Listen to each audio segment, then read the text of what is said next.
देवर बना कातिल, भाभी के इश्क में भाई की हत्या। गांव की हवेली में रात भर हुआ खूनी खेल। दोस्तों नमस्ते, प्रणाम।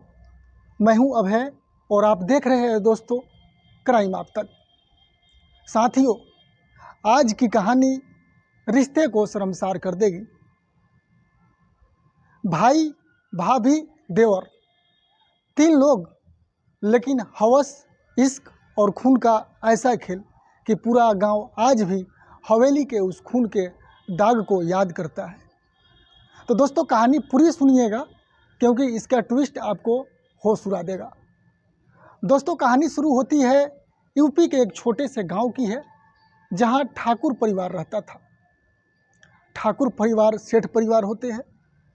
पुरानी हवेली, 12 कमरे, बड़ा आंगन और उसी हवेली में 3 किरदार। बड़ा भाई का नाम था अमरनाथ ठाकुर जो करीब 35 साल का था। गांव में सबसे ज़्यादा जमीन उसी के नाम था। भाभी का नाम दोस्तों था सोना देवी जो 28 साल की थी। खूबसूरती में गांव की मिसाल थी। और छोटा देवर था दोस्तों विकास ठाकुर जिसका उम्र महज 23 साल। जवान खून, आंखों में सपने और दिल में दोस्तों था गंदा खेल। अमरनाथ ठाकुर दिन रात खेत में मेहनत करता, वहीं कमाता, वहीं पूरे परिवार को चलाता। लेकिन उसके अंदर एक कमी थी। अमरनाथ शक बहुत करता था। गांव में लोग कहते थे भाई ठाकुर बड़ा आदमी है पर बीवी पे भरोसा ही नहीं करता।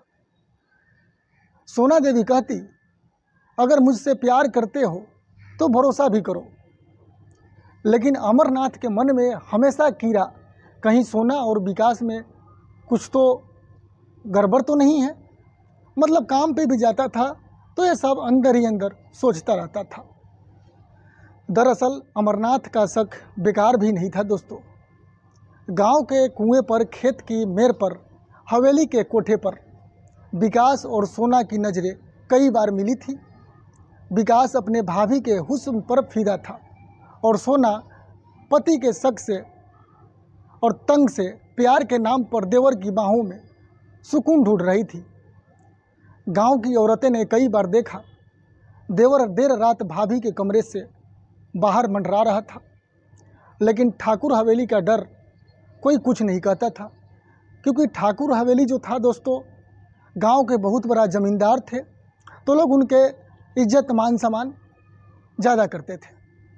अमरनाथ को कानों तक भी ये बात फुसफुसाहट कहीं नहीं पहुंची कि तेरी बीवी तुझे धोखा दे रही है। अमरनाथ ने खेतों में काम करने कम कर दिया धीरे धीरे। अब वो हवेली पर ही नज़र रखता था। रात में उठकर छत पर चढ़ जाता तो कभी आंगन में निगरानी करता और उसकी नींद उड़ जाती थी। लेकिन विकास जो था बहुत चालाक था। वो अमरनाथ के सामने भाभी को दीदी कहकर बुलाता था ताकि उसके बड़े भैया को शक नहीं होगा। अमरनाथ कभी कभी खुद पर हंसता कि मैं शक करता हूँ लेकिन पकड़ नहीं पा रहा। गांव में बात पूरा फैल गई कि ठाकुर परिवार में कुछ तो कला है। पंचायती बैठी बुजुर्गों ने अमरनाथ को समझाया कि बहू पर शक मत कर, तू ही बदनाम होगा क्योंकि तेरी बहुत सुंदर और सुशील है, तेरे सिवा किसी को नहीं हो सकती। अमरनाथ ने पंचायत में कसम खाई अगर मेरा शक सही निकला तो तुझे खून कर दूंगा। गांव वाले ने सोचा बस गुस्से में कह रहा है, कौन जानता था ये सच होगा। दोस्तों रात के हवेली के अंदर अचानक से बिजली चली गई। अमरनाथ चुपके से उठा और सीढ़ियों से ऊपर गया जहां सोना और विकास अक्सर मिलते थे और बात विचार करते थे। उसने देखा देवर और भाभी एक ही चादर में लिपट कर और नगन अवस्था में जो करता था वो कर रहा था। गुस्से में अमरनाथ ने खंजर उठाया और विकास पर झपटा, लेकिन सोना बीच में आ गई। दोस्तों खून की एकदम नदियाँ बहने लग गई, खून की पूरा धारा बहने लग गई। हवेली के फर्श पे लाल छींटे, चीख सुनकर नौकर लोग भागने लगे। विकास ने खंजर छीन लिया और अमरनाथ के सीने में घोंप दिया। अमरनाथ दोस्तों वहीं ढेर हो गया। हवेली के खून से सने पत्थर आज भी गवाही देती है कि सोना का गला कट गया था लेकिन जख्म गहरा नहीं था। वो बच गई थी। विकास ने सबको बताया कि भैया पागल था, मुझे मारना चाहता था। ये सब बात पुलिस को पता चला तो पुलिस आई, पंचायत बैठाई गई, लेकिन हवेली के नौकरों ने सच नहीं बोला, क्योंकि दोस्तों ठाकुर परिवार था और गांव वाले ने देखा कि अमरनाथ की चिता जली। देवर और भाभी अब हवेली के असली मालिक बन गई।